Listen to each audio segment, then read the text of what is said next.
The rain fell in sheets, pounding against the cabin's metal roof like 1,000 impatient fingers. Thomas Reed stood at the window, watching lightning split the sky over the Colorado mountains. The research station that doubled as his home had never felt more isolated than it did tonight, 50 miles from the nearest town, accessible only by a rugged dirt road that was surely washed out by now. He pressed his palm against the cold glass, feeling the vibration of thunder through his fingertips. At 36, Thomas had grown accustomed to solitude, preferred it, even. Astrophysics research demanded focus, and humanity had always felt somewhat foreign to him, like a language he could understand but never quite speak fluently. The power flickered once, twice, then surrendered to the storm. Thomas sighed and reached for the emergency lantern. As blue light filled the cabin's main room, a sharp knock at the door froze him mid-step. "Impossible," he muttered. Nobody knew he was here, nobody could have navigated the mountain path in this weather. The knock came again, more urgent this time. Thomas grabbed the fireplace poker, foolish perhaps, but instinctive, and opened the door. She stood drenched in the doorway, rain cascading down her slender form. Her hair, dark as the night sky, clung to her face in wet tendrils. What struck Thomas wasn't her unexpected presence but her eyes, violet eyes that seemed to hold light from within, like stars captured in human form. "Please," she said, her voice carrying an accent he couldn't place. "I need shelter." Thomas stepped aside wordlessly, staring as she entered. Water pooled at her feet on the wooden floor, and in the lantern's glow, he noticed her clothes, a simple jumpsuit of some material he didn't recognize, clung to her body in a way that made his throat go dry. "Thank you," she said, looking around the cabin with curious intensity. "The storm, it was not expected." Thomas found his voice. "I'm Thomas. Thomas Reed. And you're right, the storm wasn't in any forecast. How did you get up here? The road must be flooded." "I'm Vera," she replied, avoiding his question. "I was traveling nearby when I was caught in your weather system." Something about her phrasing struck him as odd, but Thomas was distracted by the shiver that ran through her body. "You need dry clothes," he said, retrieving a sweater and sweatpants from his bedroom. When she took them, their fingers brushed, and Thomas felt a jolt, not static electricity, but something more profound. In the dim light, he could have sworn her skin momentarily glowed with a faint blue luminescence. "There's a bathroom through there," he said, pointing. "I'll make some tea." Alone in the kitchen, Thomas struggled to make sense of his visitor. Perhaps she was a hiker caught in the storm, though her clothing suggested otherwise. Or maybe. "Your dwelling is interesting," Vera said, appearing in the doorway. His clothes hung loosely on her frame, but she wore them with a strange elegance. "It's both primitive and advanced." Fascinating contradictions. "It's just a research cabin," Thomas replied, handing her a steaming mug. "What brings you to these mountains?" "The stars," she said simply, accepting the tea. When she sipped it, her eyes widened with pleasure. This sensation, heat and flavor together. Remarkable. Thomas laughed. "You talk like you've never had tea before." "Perhaps not like this," she replied, her gaze meeting his with an intensity that made his pulse quicken. As the night progressed, they talked by lantern light. Vera asked questions about his work, showing an understanding of astrophysics that both impressed and puzzled him.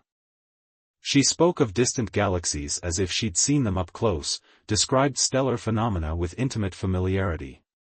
"You know," Thomas said, moving closer to her on the couch, "I still don't understand how you got here." Instead of answering, Vera placed her hand on his. This time, there was no mistaking the subtle glow beneath her skin, pulsing in time with her heartbeat. "Does it matter?" she whispered.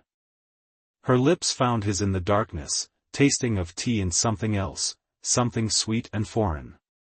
Thomas felt himself falling into her gravity, helpless against the pull. Their bodies came together with an urgency that surprised him, her skin radiating warmth unlike anything he'd felt before. In the blue darkness of the storm-wrapped cabin, Thomas discovered constellations mapped across Vera's skin, patterns that seemed to shift and glow as he traced them with his fingers. She responded to his touch with sounds that weren't quite human, her body arching against his with otherworldly grace. As lightning illuminated the room in staccato flashes, Thomas caught glimpses of strange markings along her spine, geometric patterns that seemed to pulse with their shared rhythm. But in his haze of desire, these mysteries only pulled him deeper into her embrace. Outside, the storm raged on, cloaking their union in thunder and rain, while inside, Thomas Reed's orderly universe expanded to include something he could never have predicted, something wonderful and terrifying and impossible all at once. Thomas woke to silence.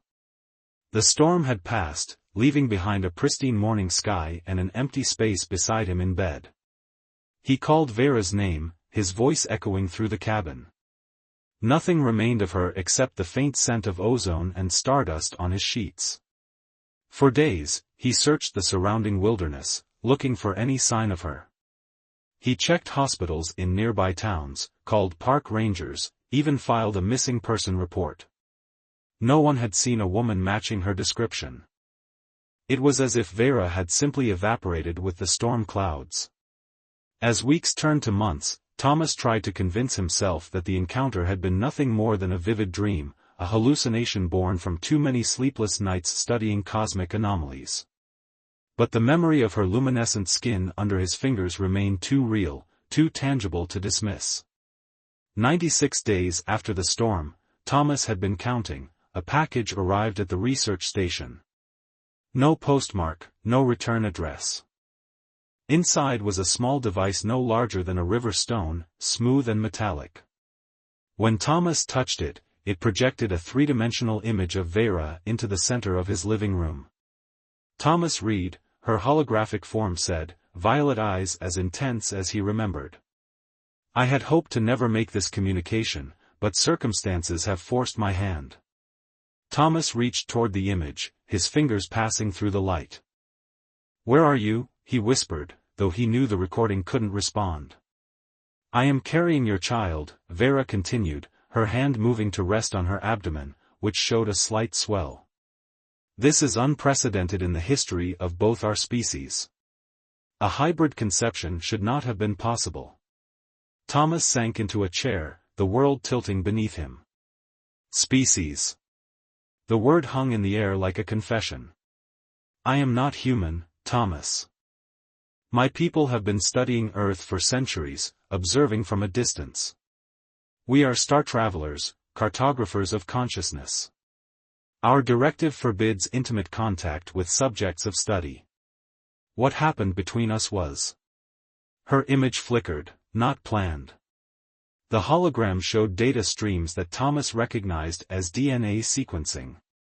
Two helices rotating side by side, one clearly human, the other structured differently, with additional components he couldn't identify. The embryo is developing with characteristics of both our genetic codes. This presents complications. My superiors have only recently detected the pregnancy. Some wish to terminate it as a security risk. Others see it as an evolutionary opportunity. Thomas felt a surge of protective anger. No, he said to the empty room. They can't take my child. As if anticipating his reaction, Vera's image continued, I have gone into hiding to protect our child. The storm that night was not natural weather, it was electromagnetic interference from my landing vessel. The malfunction was what trapped me on Earth's surface temporarily. I never intended to make contact. Her expression softened. But I cannot regret what happened between us.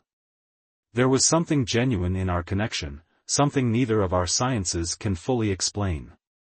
The hologram shifted to show star charts and coordinates that Thomas, despite his expertise, couldn't fully decipher. I've included data that may help you understand. The observatory at Black Ridge Point, go there at the summer solstice. I will attempt contact if it's safe. Vera's image seemed to look directly at him, her eyes carrying the same intensity that had drawn him to her that rainy night. "Thomas, what grows inside me is both miraculous and dangerous. A being of two worlds that were never meant to touch. I don't know what will become of this child, or of us. But you deserve to know."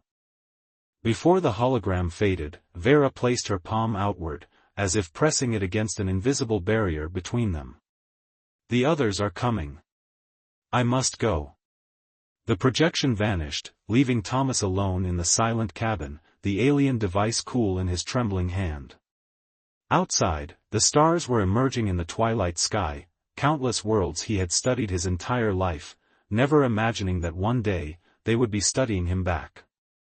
He walked to his research desk and pulled out star charts, calendars, and his laptop. The summer solstice was 47 days away. That gave him just over 6 weeks to decipher Vera's message and find a way to reach Blackridge Point Observatory, a decommissioned facility that had been shut down for budget cuts years ago. Thomas ran his fingers over the alien device, trying to activate it again, but it remained dormant. Still, the message was clear enough: somewhere beyond Earth's atmosphere, the mother of his child was running, hiding, protecting a life that should have been impossible. "I'll find you," he promised the silent stars gleaming through his window. "Both of you." He didn't sleep that night. Instead, he began plotting celestial coordinates, searching for patterns in the data Vera had shown him, looking for a map to guide him back to her. As dawn broke over the mountains, Thomas Reed, a man who had always preferred the company of distant stars to people, found himself irrevocably connected to a life form from beyond those very stars, bound by something more profound than either of their species had words to describe. Blackridge Point Observatory stood abandoned on a cliff overlooking the Pacific, its once gleaming dome now dulled by salt air and neglect. Thomas approached the locked gates with determination, bolt cutters in hand. Breaking and entering was never something he'd imagined himself doing, but then again, neither was fathering a child with an extraterrestrial. The rusted padlock gave way easily. Inside, the observatory was a tomb of forgotten science, dust-covered control panels, empty filing cabinets, and the massive telescope pointed uselessly at the ceiling. Thomas worked quickly, connecting his laptop to the old systems, bringing them back to life one by one. The summer solstice was tomorrow, and he intended to be ready. For 6 weeks, he had barely slept, decoding the star charts from Vera's message. They weren't coordinates as he'd initially thought, but temporal markers, a calendar based on stellar alignments that predicted when her people would be in Earth's vicinity. If his calculations were correct, their ship would pass within communication range during the solstice sunset. As he worked, footsteps echoed behind him. "Dr. Reed, this is an interesting research site for an astrophysicist of your caliber." Thomas turned to find a man in a dark suit, flanked by 2 similarly dressed companions. The man flashed a government ID too quickly to read. "Special Agent Harlow, Department of Defense. We've been monitoring your recent activities with interest." Thomas's heart raced. "This is private research." "Nothing's private when it involves unauthorized access to astronomical data centers, purchases of specialized communication equipment, and breaking into government property." Harlow gestured around the observatory. "Care to explain what you're looking for in the stars, Dr. Reed?" "Just testing a theory about solar flares," Thomas lied, standing protectively in front of his equipment. "Curious, since your recent data requests have focused on anomalous objects in Earth's orbit." Harlow stepped closer. "Objects that move in ways our satellites can't explain." Thomas remained silent. "We know something happened at your cabin during that storm 3 months ago," Harlow continued. "Satellite imagery shows an energy signature we've never encountered before." And then suddenly, the brilliant Dr. Reed abandons his prestigious research to chase what exactly? "I don't know what you're talking about." Harlow smiled thinly. "We've been watching the skies longer than you think, Doctor. We know Earth receives visitors. What we don't know is what one of them might have shared with you." The implications were clear. They didn't know about Vera specifically, but they suspected contact. Thomas needed to buy time. If you're interested in my research, I'd be happy to share my findings through proper channels.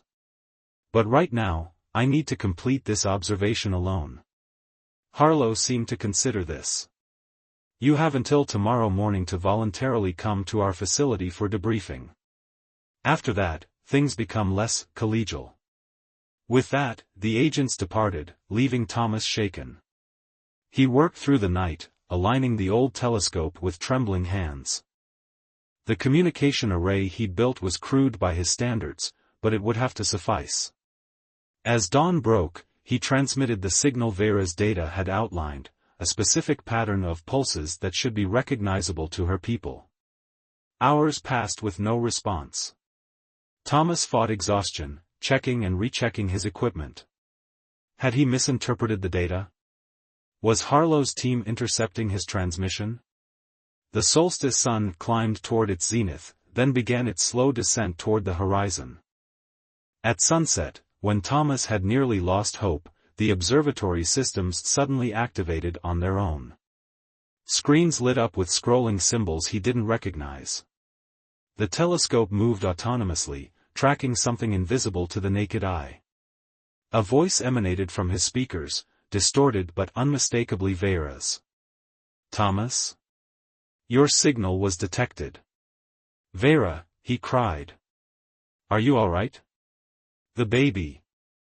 "We are both surviving," she replied, her voice fading in and out. "The child grows quickly, more quickly than either human or my kind. The genetic combination has created something unique. Where are you? How can I reach you?" Static crackled before her voice returned. "That's not possible. My ship maintains orbit beyond your moon, cloaked from Earth detection. Even this communication endangers us. There are people here, government agents, they suspect something. They're looking for evidence of contact." "They've always known we observe," Vera replied. "But direct proof would disturb the study protocols. Thomas, listen carefully, there are factions among my people.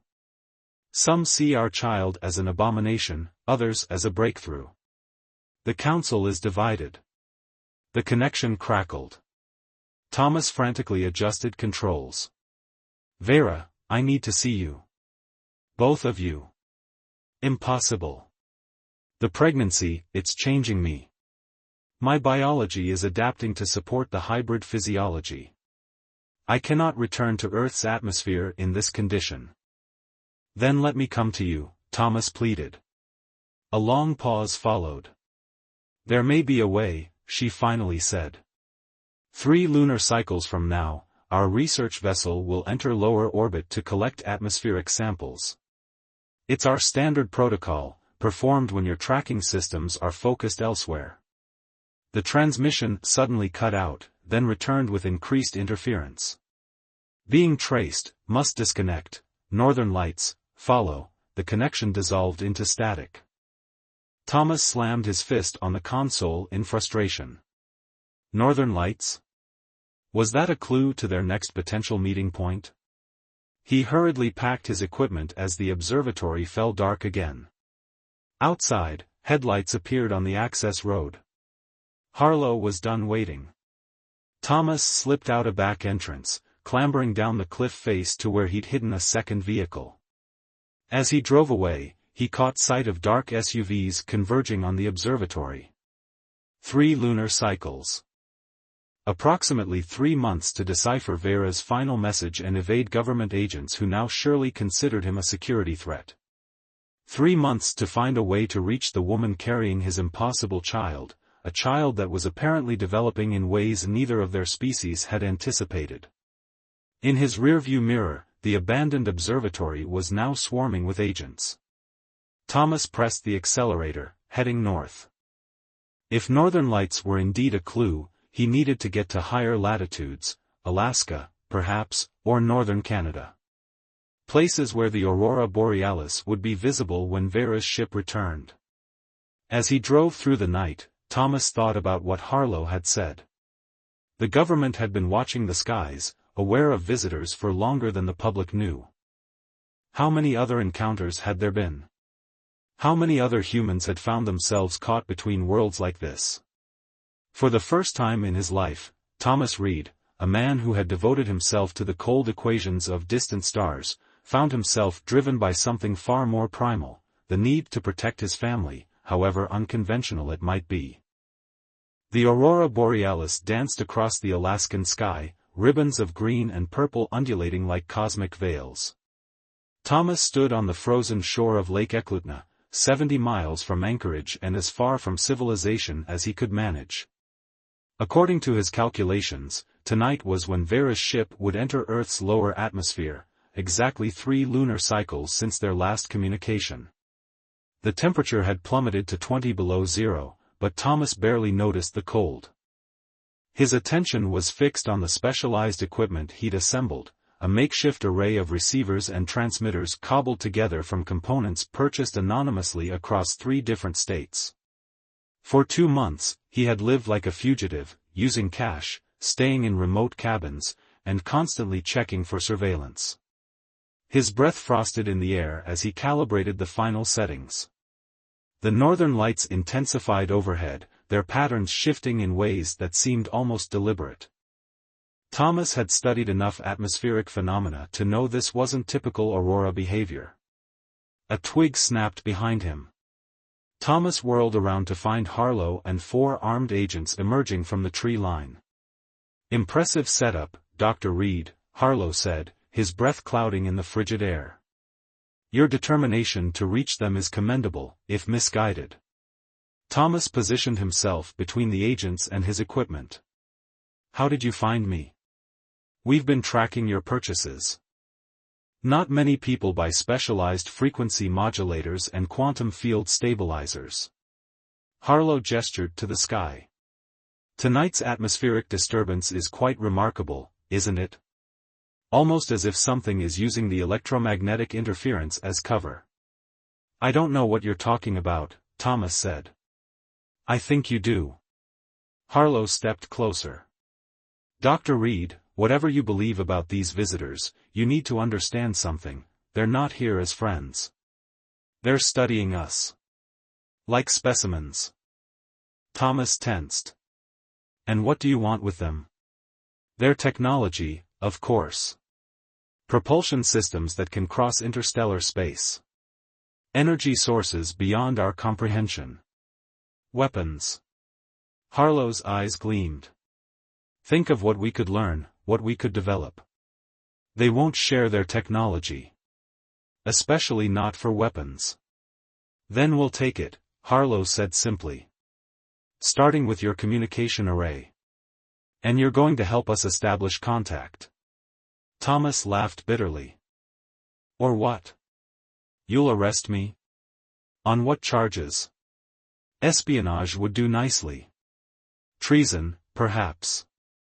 A high-pitched whine suddenly emanated from Thomas's equipment.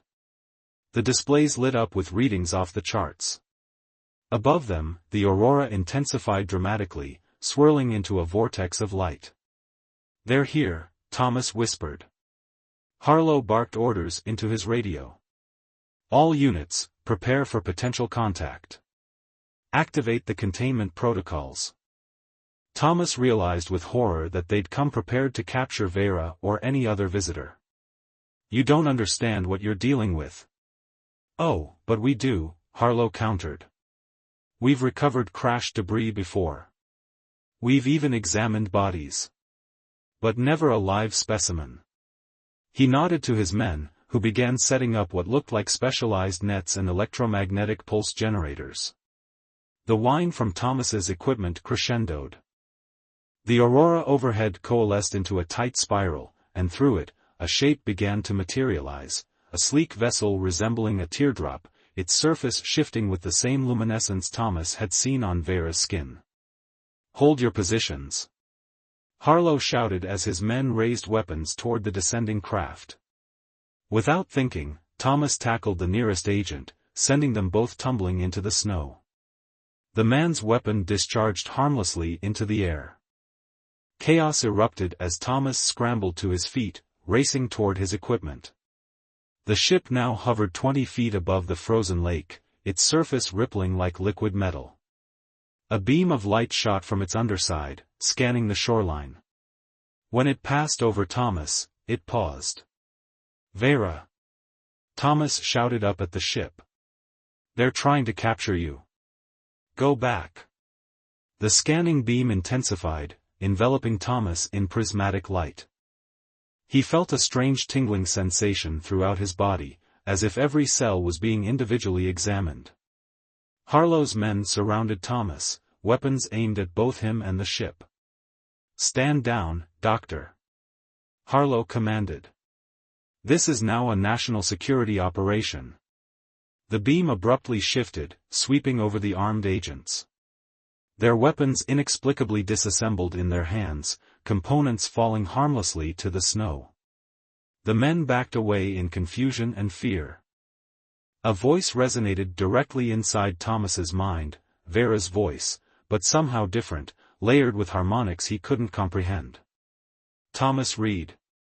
You should not have come." "I had to," he replied aloud. "I needed to see you, to know about our child. Others of my kind have followed me. They track this vessel. Some seek to study the hybrid. Others to destroy it." The beam of light receded, and a section of the ship's hull liquefied, forming an opening. Standing in the doorway was Vera, but changed. Her body glowed with intense bioluminescence, and her abdomen was swollen far beyond what would be normal for either human or her kind at this stage. Beside her stood a tall, angular being with similar features but a more elongated form. "That's far enough," Harlow shouted, pulling a sidearm from his jacket. "Both of you, step out of the vessel slowly." The being beside Vera raised a slender arm. Harlow froze in place, unable to move or speak. Vera descended from the ship in fluid movements, touching down on the frozen lake. Despite her altered appearance, her violet eyes remained the same, fixing on Thomas with that familiar intensity. "You risk everything coming here," she said, her voice simultaneously reaching his ears and resonating in his mind. "I couldn't stay away," Thomas replied, stepping toward her. "Not knowing you're carrying our child." Vera's companion spoke in a language of musical tones and clicks. She responded similarly before turning back to Thomas. "This is Nelrith, a sympathizer who helped me escape the Council's judgment. He believes our child represents a new possibility, evidence that our species are more compatible than previously thought." She placed a hand on her swollen belly. "The hybrid grows rapidly. Its consciousness already forms, blending both our genetic memories." Are they healthy?" Thomas asked, his voice breaking. "Neither healthy nor unhealthy by either of our standards," Vera replied. "Simply different. A new form of life." Nelrith made an urgent sound, pointing skyward. Vera's expression tensed. "The Council's enforcers approach. They've tracked us despite our countermeasures." Thomas looked up to see new disturbances in the aurora patterns. "Then come with me," he pleaded. "I can hide you, protect you both." "You cannot protect us from what comes," Vera said sadly. "Your government agents are nothing compared to the Council's technology." As if to emphasize her point, 3 black aircraft suddenly appeared overhead, human helicopters with military markings. "Reinforcements for Harlow's team." "We're out of time," Vera said, looking from the approaching helicopters to the disturbed aurora. "Thomas, listen carefully. Our child cannot survive in Earth's atmosphere. Its hybrid physiology requires conditions neither world can naturally provide. I cannot stay here without perishing, and you cannot come with us." "There has to be a way," Thomas insisted, reaching for her hand. When their fingers touched, that same electric connection flowed between them, but now accompanied by images, flashes of star systems, of strange worlds, of a facility where a child neither fully human nor fully alien might be safely raised. One last meeting, Vera whispered. At the Southern Observatory where your people study cosmic background radiation. 3 days from now, when your moon is new. A final choice will need to be made. Before Thomas could respond, Nelrith made a sharp, alarming sound. Above them, the aurora tore open like a wound in the sky, and through it emerged another ship, larger, darker, and bristling with what could only be weapons. Go! Vera shouted, pushing Thomas away. They must not capture you to study. Thomas stumbled backward as Vera and Nelrith retreated to their vessel. The military helicopters were closing in, searchlights sweeping the area. Harlow suddenly unfroze, gasping for breath. The teardrop ship rose rapidly, its surface shifting to mirror the night sky, rendering it nearly invisible. The larger vessel gave chase, firing something that lit up the darkness with concussive force. On the ground, Thomas ran for cover as chaos erupted around him, agents shouting, helicopters circling, and overhead, a battle between technologies beyond human comprehension lighting up the Alaskan wilderness like daybreak. As he took shelter behind a rocky outcropping, Thomas caught one last glimpse of the smaller ship disappearing into the turbulent aurora, carrying with it the mother of his child and perhaps humanity's first ambassador to the stars, a being of two worlds that should never have met, connected by a rain-soaked night of impossible passion. The Atacama Desert stretched around Thomas like an alien landscape, arid and desolate under the clearest night sky on Earth. The Southern Cross hung overhead, guiding him to the remote observatory that sat isolated on a plateau, its massive radio telescope dishes pointed toward the cosmos. Getting here had required calling in every professional favor he had left, plus some new identities provided by unexpected allies, other scientists who had glimpsed the truth about Earth's visitors and chosen to help rather than exploit. 3 days had passed since the confrontation in Alaska. Thomas hadn't slept. His mind replayed Vera's final message, a new moon, this observatory, a choice to be made. What choice? He feared he already knew. The observatory was technically operational but minimally staffed, perfect for a clandestine meeting. Thomas had arranged for the skeleton crew to take an unscheduled break, citing a private research project funded by an anonymous benefactor. Money still opened doors, even as his scientific reputation lay in ruins after his disappearance from academia. Thomas checked his watch. Midnight approached.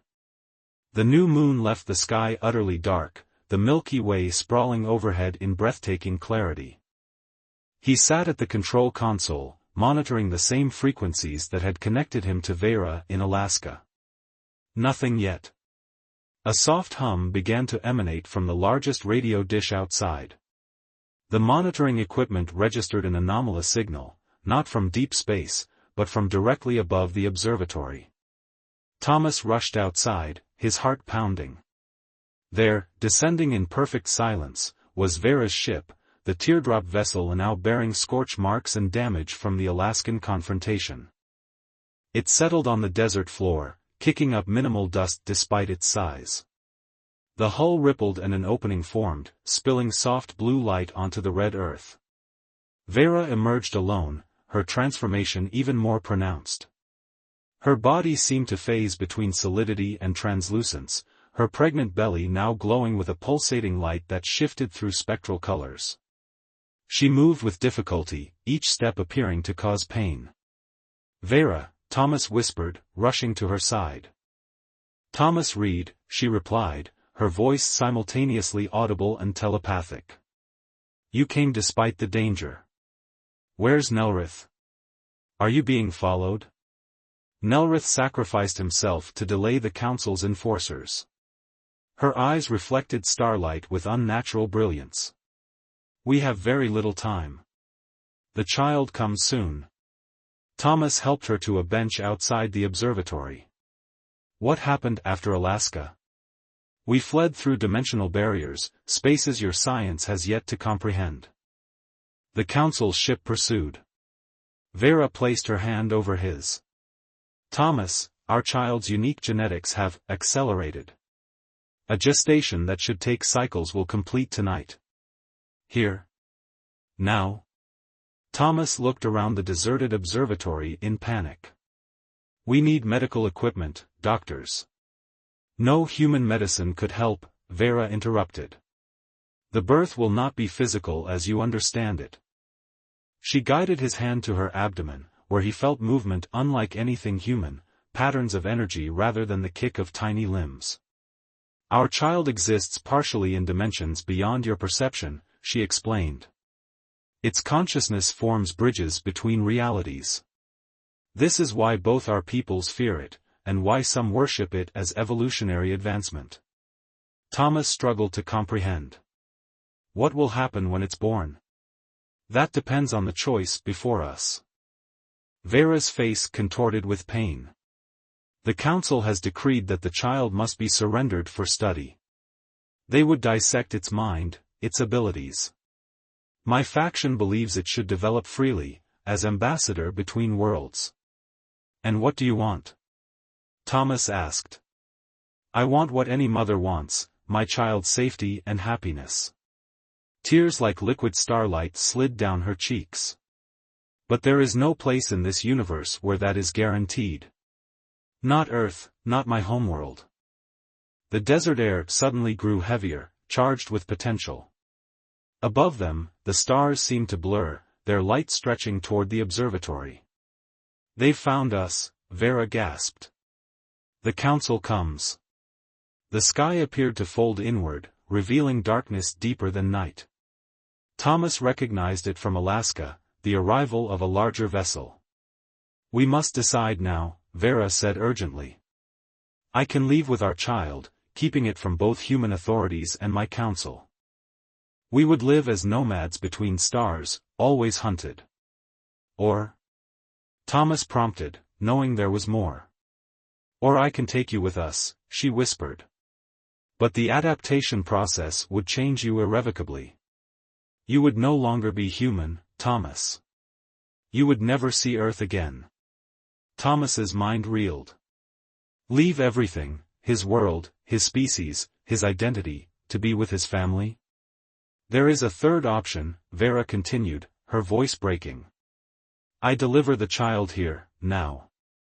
Its hybrid nature will allow it brief time in Earth's atmosphere. You meet your child once, then I take it to a sanctuary world my faction has prepared. You remain human, on Earth. We never see each other again. The enormity of the choice left Thomas speechless.